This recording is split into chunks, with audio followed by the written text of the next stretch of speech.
Hey guys, it's Nick.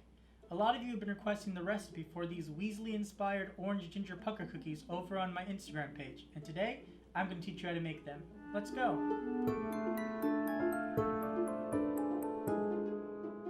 So the first thing that you're going to need is 2 sticks of softened butter. Now you want to make sure that the butter is softened because we want this batter to be really creamy once we mix it with the sugar. To that, we're going to add 3/4 cups of granulated sugar.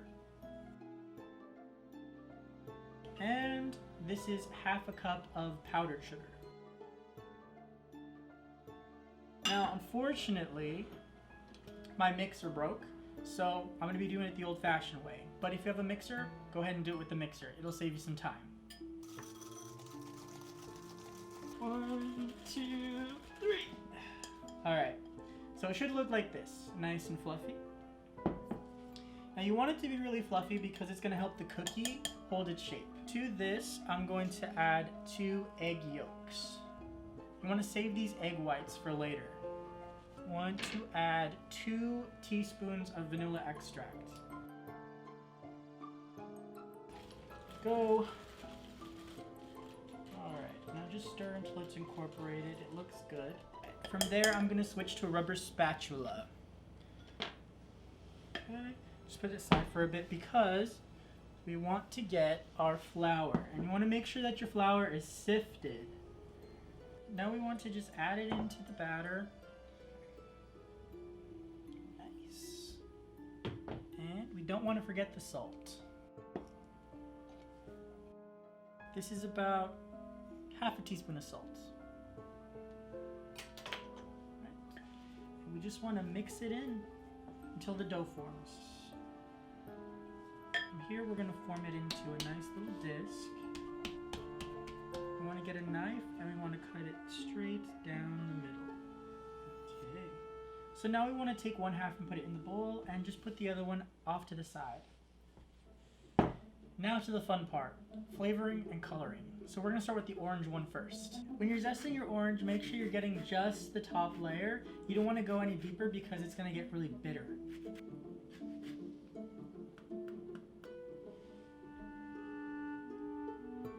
This next step is optional. I like to add in orange extract because I like that extra tangy flavor.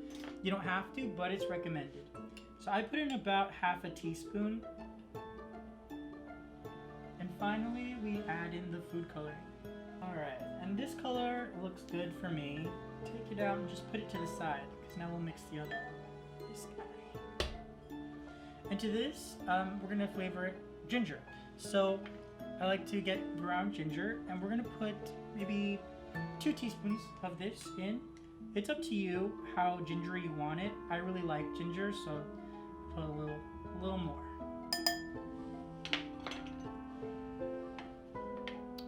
And then we're going to add the purple food coloring and mix. Alright, so we're done with the purple dough. The next thing we want to do is we want to make these into little discs. Wrap them in a little bit of parchment paper. Now we're going to place these into the refrigerator for about 10 to 15 minutes just so they can have more of a workable consistency. So now we're going to roll them out. I like to roll them out between 2 pieces of parchment paper. And we want to roll them to about an 8x10 rectangle. This is the tricky part. We're going to flip this purple one onto this orange one as evenly as we can. Alright.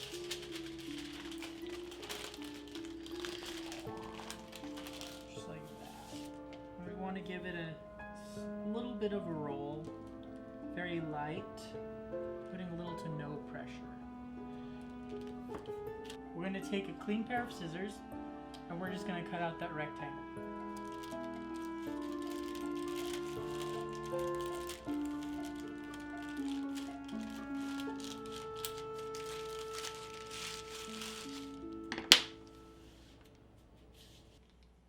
We just want to peel off the top layer of our joined dough. Now we're going to start our roll. Now this is very important to get the first crease very, very tight, or else you'll have a hole in the middle of your cookie. So it's just like clay, just take your time, be patient. It's dough, it's forgiving. Just as I roll it, I peel back the parchment very carefully. And I just try to mold everything.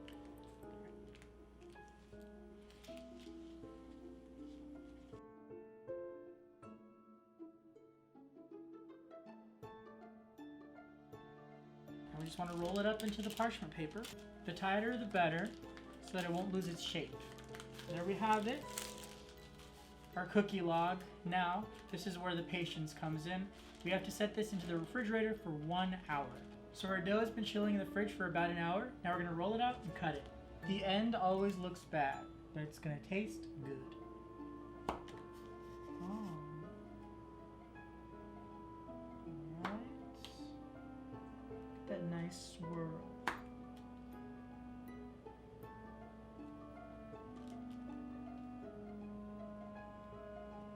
And now we're gonna place these on a lined baking sheet.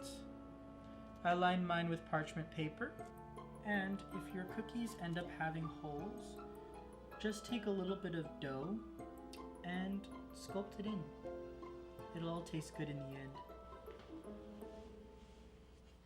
Remember these egg yolks that we set aside in the beginning? We're gonna use them now. So add them into the bowl. And to that, we wanna add 1 teaspoon of vanilla extract. And then we're gonna whisk this up until it's frothy. Alright, that should be good. Now, we want to add in 2 cups of Confectioners Sugar, powdered sugar. And what's a Weasley treat without a trick? We have 1 teaspoon of Citric Acid. This is gonna give the icing a really sour flavor, so it'll have a sour rim and a sweet center.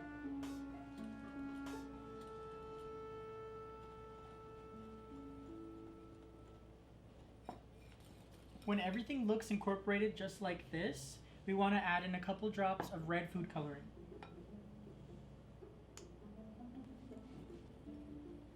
So this is what the icing should look like. What we're going to do is wrap it up, set it to the side, and wait for the cookies to finish baking. Our cookies have baked and cooled, and now it's time to decorate. So what we're going to do is we're going to bring back our red icing that we made. And we're going to take our cookie just like this, and we're going to kind of wheel it around in the icing like this.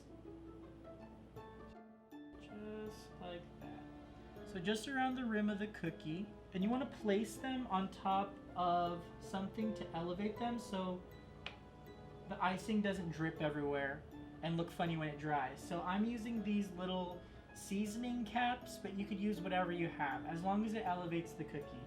And there you have it. Weasley inspired orange ginger pucker cookies. Perfect treat for any witch or wizard, or perfect trick for any muggle. If you like this video, don't forget to like, comment, and subscribe for future magical recipes and crafts. Also, don't forget to follow me over on my Instagram page at Practical Peculiarities. Thanks for watching. Ooh, that's sour. Oh, they're just sweet. Bye. Quick tip. Remember those scraps we set aside? Well, here's an easy way to get the most out of your dough. First, you want to roll it out. Then you want to get a cookie cutter or a glass and just cut the dough. And just like that, we have perfect marble cookies.